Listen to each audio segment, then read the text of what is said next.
nesse aspecto, por exemplo, da França, você acha que há a possibilidade de islamistas extremos, cristãos extremos, gerar um grande problema nesses países por querer predominar a sua própria religião e não fazer o que você comentou com a gente desde o início, que é o respeito cada um pela religiosidade do Religiosidade. outro?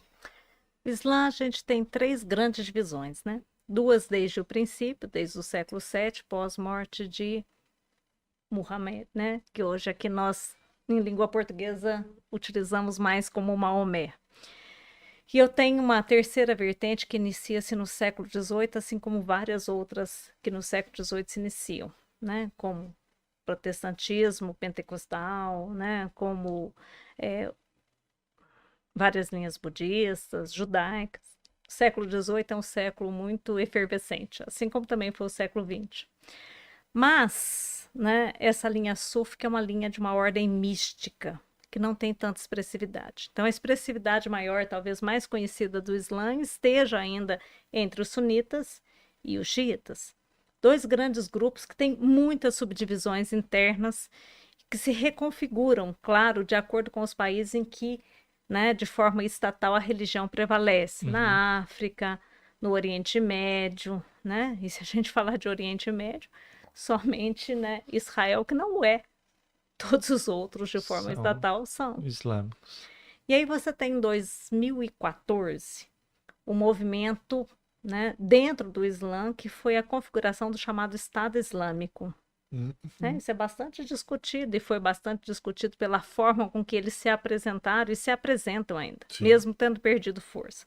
Com a ideia de unificação a partir de uma vertente, a partir da extinção, aí vamos voltar na questão do domínio, até de grupos, mesmo que islâmicos, de uma tradição que não era sunita, porque o Estado Islâmico tem a sua origem dentro da questão de um grupo sunita.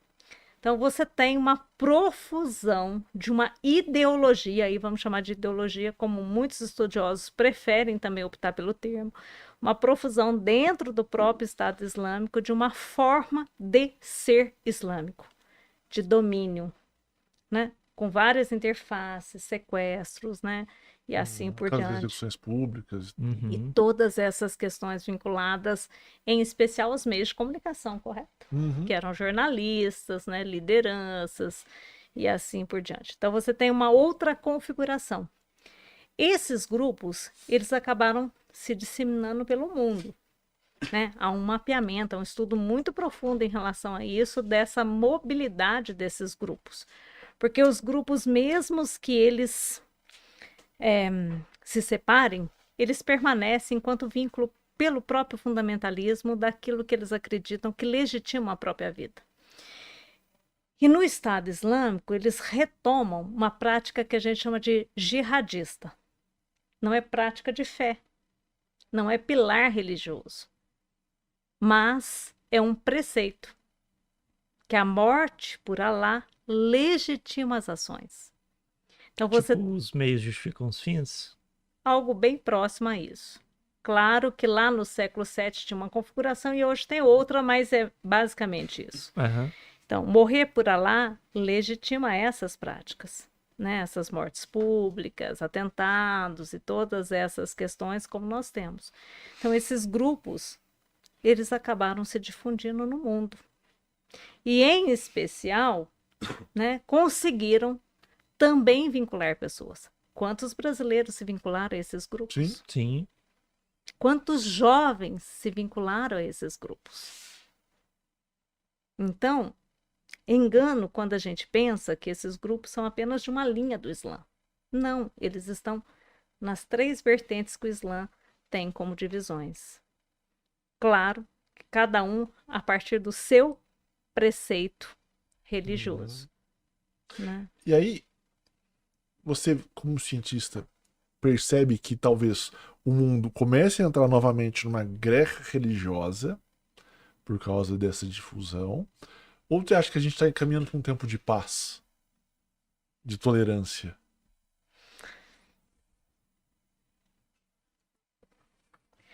Bom, Eu posso Valendo pensar $1 milhão. intolerância como utopia, ok? Sim, não, como você está vendo a humanidade. Fala assim, olha, pelos nossos estudos, parece que a gente está caminhando de novo para uma profusão, uma guerra entre países, ou entre intolerâncias, ou a gente está caminhando, não, realmente a população, o mundo está ficando mais pacífico. No chutômetro aqui tá indo para intolerância. Olha, hoje nós temos registros, porque tem se difundido muito que intolerância é crime, inclusive. Aham. Né? Nós mesmos fizemos um estudo sobre isso e foi bastante interessante com 2 alunos do curso de Direito, geramos uma cartilha, estamos na fase aí de edição final, né, para chegar às escolas. Queremos cada vez mais difundir que intolerância é crime e que há um aparato legal, né, que permite a punição de pessoas que agem assim. Uhum. Mas nós precisamos ter os mecanismos de registros. Talvez, por essa difusão da criminalidade de atos de intolerância, nós tenhamos um aumento de casos registrados, denunciados. Mas não quer dizer que tenha Aumentou aumentado. muito.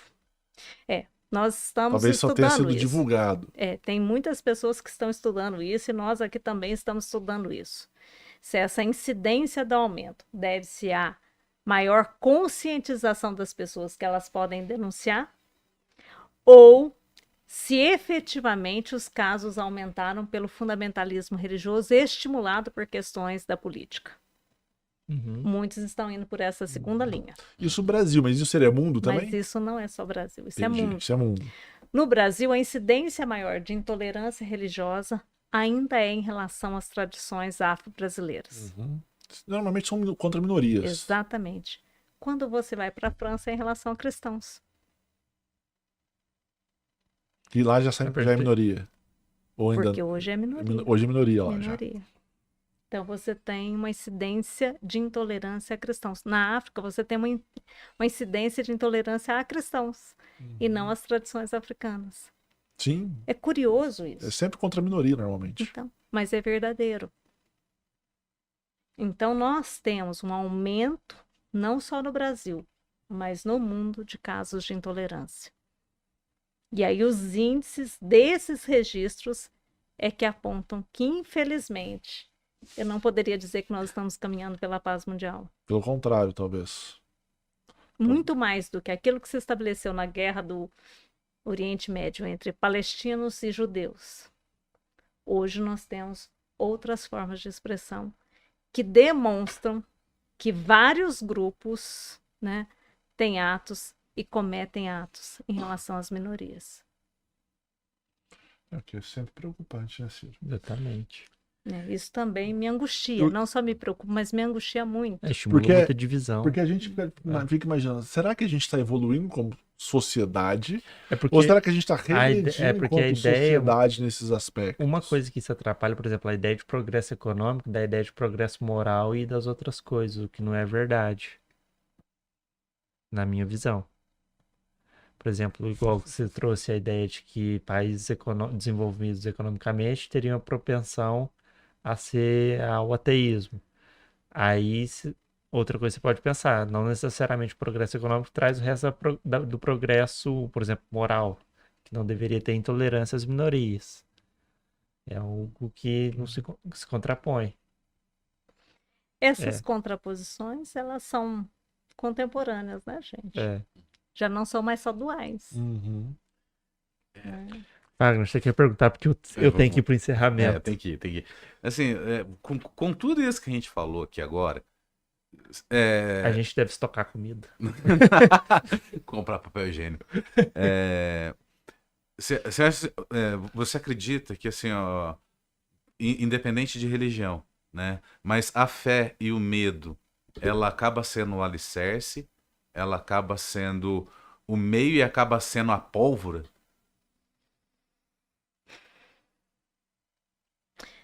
Bom, é que eu tenho outro ponto de vista, né? Pode desconstruir. Pode desconstruir o argumento dele. Eu tô me salvando, eu não tive o argumento desconstruído ainda. Eu cheguei aqui E teve uma hora que ele riu e falou assim: vou ficar quieto porque o Ciro é gente boa. Então... O Ciro precisa fazer cultura religiosa de novo. Foi algo assim que eu mencionei. Foi um pouco mais sutil, Ciro. Considerando que você eu já conhecia, agora ele me conhecendo agora, posso ser até mais incisiva, né? Aqui não é a política da primeira visita, hein, gente? Então, bem, né? Nossa, a próxima, então.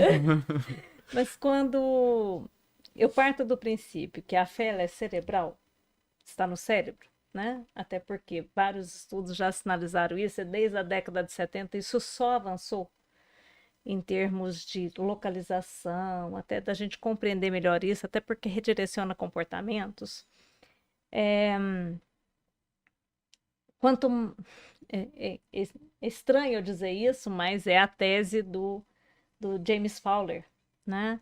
E ninguém conseguiu superar esse cara ainda, mesmo que os estudos tenham avançado, ele ainda é bastante citado. Falecido em 2015, é um norte-americano que desenvolveu a partir de uma experiência de quase morte. Esse também é um tema fantástico, né, gente? As experiências de quase experiência morte. de quase morte. De outro podcast. Já vamos marcar outra data pra falar sobre isso. Aí as experiências de quase morte, ele passou por uma experiência de quase morte, o possibilitou a fazer um estudo científico em relação às pessoas que, com a proximidade da morte, talvez por serem mais verdadeiras na ressignificação do sentido da vida, seriam mais autênticas, né?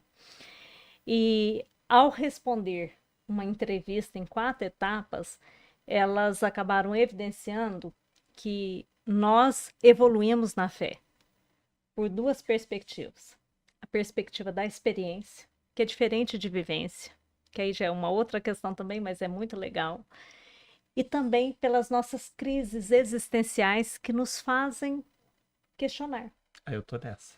Que bom, eu também. Eu Pretendo não sair dela, eu tô na porque crise existencial faz um tempo. ela garante a evolução, né? Sobre o ponto de vista do Fowler. Então, as experiências e os questionamentos nos permitem evoluir na fé. Quanto mais evoluídos na fé, do ponto de vista cerebral, menos necessidade o ser humano tem da religião. Não do reconhecimento de que a religião organiza e sistematiza a sociedade, mas necessidade dessa mediação. Então você fala que a pessoa vai adquirindo uma autonomia e vai criando sua própria religiosidade e vai, em tese, afastando da religião. Ela meio que fica autossuficiente. Afastando dos princípios doutrinários que são impostos. Porque as religiões, queiram sim, queiram não, até pelo pecado, por esse medo, pelo Mas temor. Mas isso não acabaria, teoricamente, esvaziando todas as religiões se isso for estimulado? Nem todas as pessoas estão no mesmo grau de evolução. E se nós estivéssemos no grau mais evoluído, com certeza não teríamos miséria.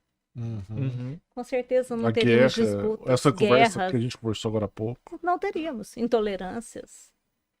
Porque o princípio básico das religiões é o respeito e o amor.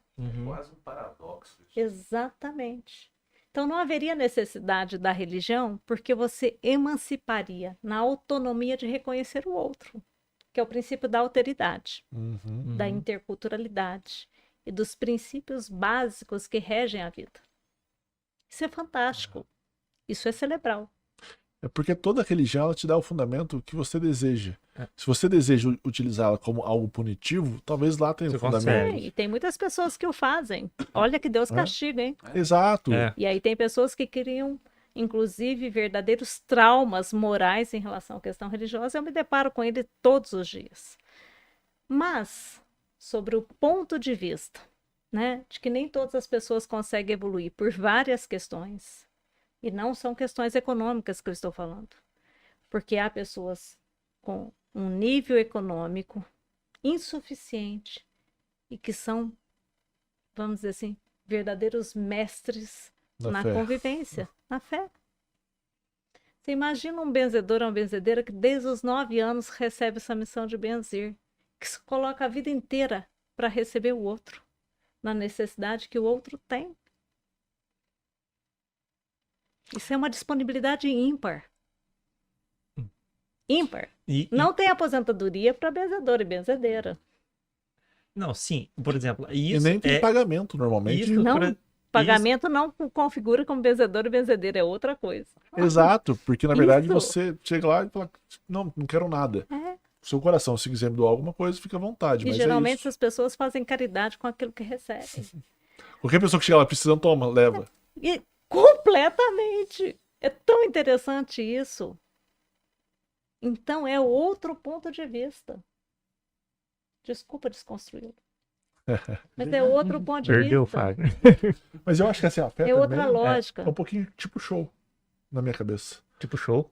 Por exemplo, eu posso assistir um show lá presencial, ver o meu cantor que eu gosto, ou eu posso colocar um DVD e assistir. A fé, às vezes, ir a uma igreja é isso. É você estar lá no meio de uma.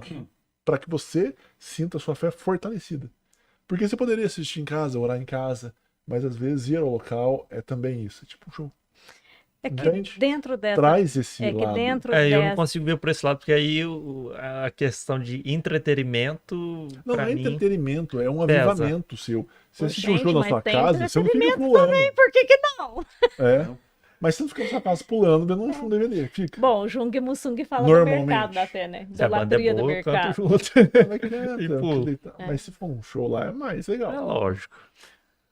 E então eu vejo que Eu assim. não tô dizendo que é show, tá? Eu sei, foi claro. o modo de dizer. Sim. Não, mas tem show também. Tem. Por que que não tem? Tem. A mídia produziu tudo isso. Cada gente. dia fica